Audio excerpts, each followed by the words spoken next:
এই বাচ্চাগুলো এখন 1 মাস পূর্ণ হলো। এরা একটু একটু খেতে শিখেছে। 10 থেকে 15 কি 20 দিন মধ্যেই মোটামুটি ফুলফিল খাবার শিখে যাবে। এরপর মোটামুটি এগুলো বিক্রি করার মতন হয়ে যাবে। যারা যারা ফোন করেছো তারা যোগাযোগ করবে। আমি বাচ্চাগুলো বেশি দিন রাখবো না, কারণ হচ্ছে অনেকগুলো বাচ্চা তো, এগুলো খাবার দিতে হয়। খাবারও খাচ্ছে ভালোই আপাতত।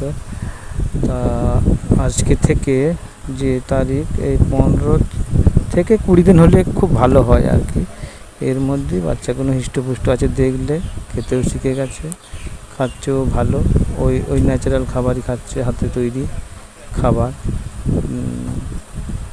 কুমড়ো বা ছাঁট, শাকসবজিও খায় এরা, শাকও খায় দেখি, সব রকমই খায় এরা, কোনটা বাদ নেই। তা 10 থেকে 15 দিনের মধ্যে বিক্রি করার মতন হয়ে যাবে, দিয়ে দেবো এই বাচ্চাগুলোকে।